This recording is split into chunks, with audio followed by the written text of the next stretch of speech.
Well, mga Spark, kamusta kayo? As vlog na yan, mga Spark, pag-uusapan po natin ang mga dahilan kung bakit dead na dead sa'yo ang isang lalaki.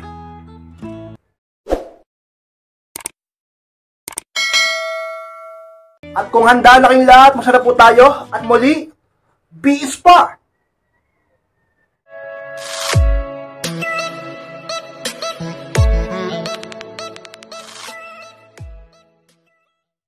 At ang unang dahilan kung bakit dead na dead sa'yo ang isang lalaki, dahil palagi ka nagpapaganda at nagpapasexy. Yan ang unang sikreto.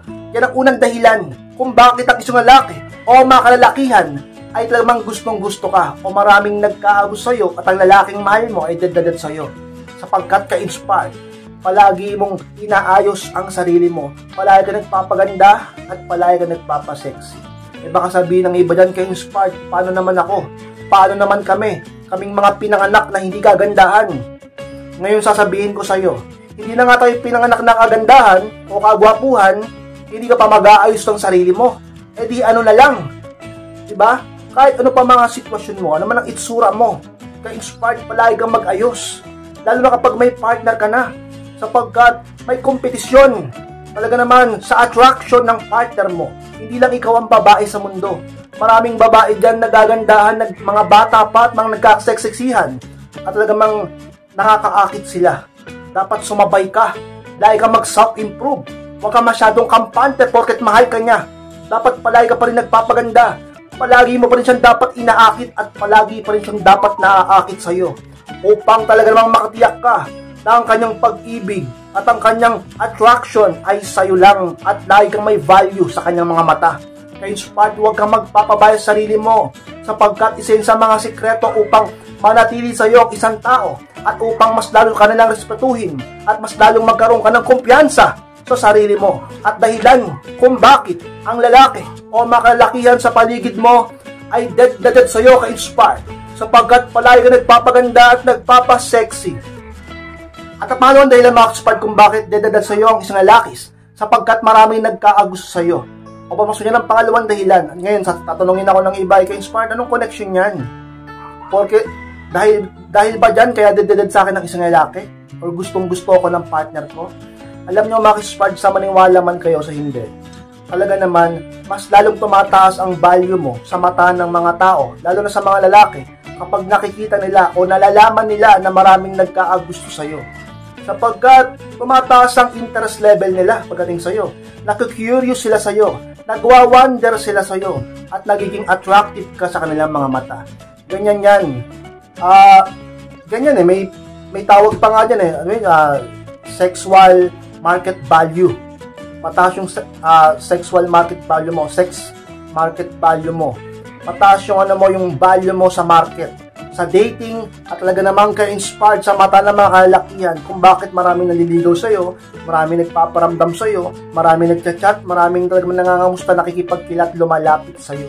Kaya naman ka-inspired, unahin mo ang sarili mo upang mas lalo kang gumanda at sumeksi, tumaas ang value mo, maraming magkagusto sa'yo, at sigurado kung babakuran ka ng partner mo, mas lalo kanyang papahalagahan at iingatan, mas lalo kanyang mamahalin, hindi niya gugustuhin maagaw ka ng iba, mas lalo ka magiging high value sa kanyang mga mata. Dahilan kung bakit mas lalo siyang mag-i-invest sa'yo ng pag-ibig niya. At dahilan kung bakit sa katagalan magiging dead na dead sa'yo yan. Sa mga dahilan, sapagkat ka-inspired, masyado kang attractive sa karamihan. Maraming nagkakagusto sa'yo. Palagi mong unahin ang sarili mo. Mag-self-improve ka. At ang resulta ay talaga namang ka-inspired ang lalaking mahal mo o kung single ka, ay magiging dead na dead sa'yo. Ka-inspired. At ang pangatlong dahilan mga ka-inspired kung bakit dead na dead sa'yo ang isang lalaki, dahil hindi ka palagi nagpaparamdam. Ang pangatlo ka-inspired. Alam nyo mga ka-inspired, sa mga talaga namang palagi kong sinasabi sa inyo, sa mga sikreto upang ang lalaki ay mas lalo kang pahalagahan, mamiss at mahalin. Dahil doon mas lalo siya magiging patay na patay sa'yo. Dead na dead sa'yo at talagang mas lalo kang magiging mahalaga. Huwag kang laging magparamdam. Huwag kang laging available.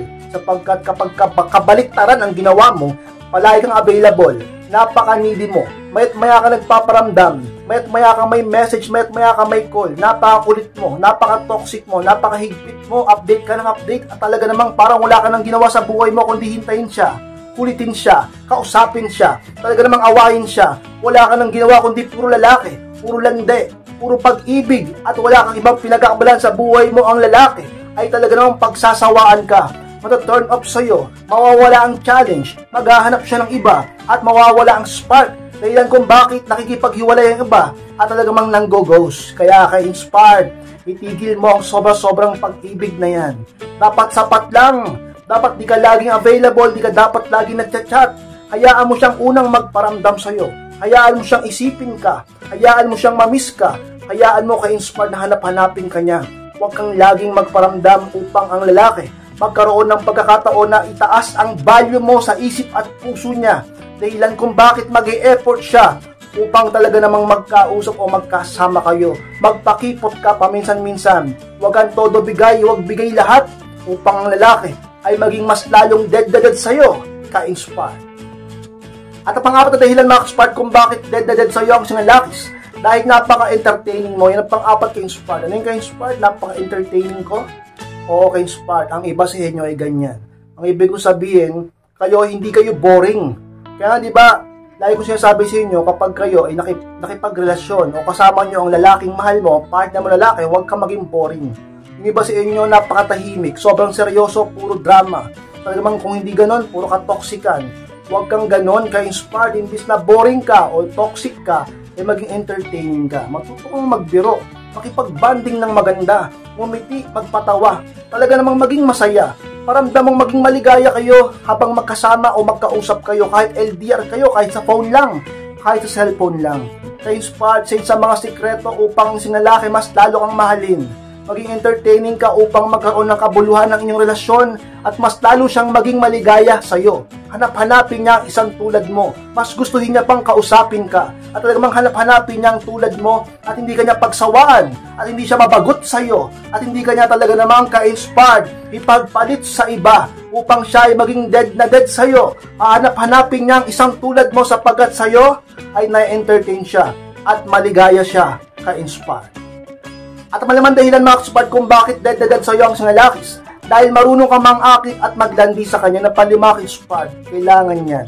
Alam niyo mga ka-inspired, dapat matuto ka o maging marunong ka dyan o mas maganda maging magaling ka dyan sa pang-aakit at maglandi sa partner mo. Lalo na kapag ka mag-asawa na kayo o kasal na kayo.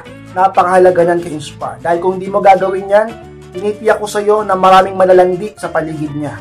Maraming babae sa mundo, maraming mapang-akit, diba? Gusto mo ba na maakit siya sa iba? Gusto mo bang malandi siya ng iba? Kung ayaw mong mangyari yung dapat ka-inspired, ikaw na mismo ang mang-akit at maglandi sa partner mo. At talaga namang mas lalo siyang masabik sa'yo, at lagi siyang ganahan sa'yo, at hindi siya maboring sa'yo, at lagi siya maging maligaya sa'yo. Sa mga sikreto, kaya ang lalaki ay mas lalong nababaliw sa babae, sapagkat yung babae na yun ay marunong sa kanyang sarili at sa kanyang relasyon kung paano mang-akit at maglandi sa mister niya, sa partner niya, kung bakit yung lalaki ay talagang mas lalo nang nababaliw sa kanya, dead sa kanya, nagmamadaling umuwi, nagmamadaling magkita na kayo, lagi nagpaparamdam sa'yo, napakakulit sa'yo, siya ang nagiging needy sa'yo, siya ang laging available sa'yo, sapagkat marunong ka sa bagay na yan. Gawin mo yan, ka-inspired. At ang mga dahilan mga ka-inspired kung bakit dead sa'yo ang isang lalakis, dahil magaling kang mag-alaga. Ilang pang-alam ka-inspired. Alam nyo mga ka-inspired, sa pinaka gusto ng mga kalakihan, sa pinaka inaasam-asam namin dahilan kung bakit kami ay nagmamahal lalo sa isang babae, yung babae na yun magaling mag-alaga. Ka-inspired, kailangan namin yan. Kailangan namin kayo. Totoo yan. Hindi sa kung anumang bagay, kundi sa pagmamahal at pagrespeto at pag-aalaga mo. Kailangan lalo na pag may asawa ka na, pagod sa trabaho, kailangan ng suporta, ng payo, ng talagang pag-aasikaso, dapat nandiyan ka. Kahit mag-boyfriend, girlfriend pa lang kayo, pakita mong inaalagaan mo siya, concern ka sa kanya, iniingatan mo siya, at lagi kang nandyan para sa kanya. Malaking bagay yon. Mas lalo kanyang iibigin pag ganon, at lagi kanyang hahanapin pag ganyan, at ang pag-ibig niya sa'yo ay mas lalong lalago hanggang sa maging dead sa'yo o mas lalong mabaliw sa'yo. Mamahalin ka ng tunay at tapat sapagkat ganyan ka. Kabaliktaran kapag hindi ka ganyan, di ka maalaga at pabaya ka at wala kang pakialam at sarili mo lang ang iniisip mo, hindi ka maalaga at di ka pa marunong ka-inspired. Ang lalaki, malamang sa malamang ay iiwan ka. Malamang sa malamang hahanapin niya sa iba ang pagkukulang mo. at baka iwan ka pa at baka talaga mang lumuha ka lang dahil sa mga talaga namang katangian ng babae na dapat meron ka ang magiging maalaga sa isang lalaki, ka-inspire. So mga kaspards po, mas salamat po mga kaspards pagtapos po ng vlog nito. Huwag pong kalimutan na mag-like, comment, and share na rin po upang makatulong din naman po tayo sa iba. Sa mga hindi pa po subscribe na po mga kaspards, click na rin po notification bell upang mag-i-update kayo pag may bago po akong upload. Sa mga gusto magpa-coaching or magpa-advise, pakimess lang po ako sa aking Facebook at yung profile picture ko at pakichat po ako dyan. Ako po mismo magre-reply sa inyo, mga ka-inspire. Maraming salamat mga ka-inspire. Mag-ingat kayong lahat. Mahal ko po kayo at muli, be inspired!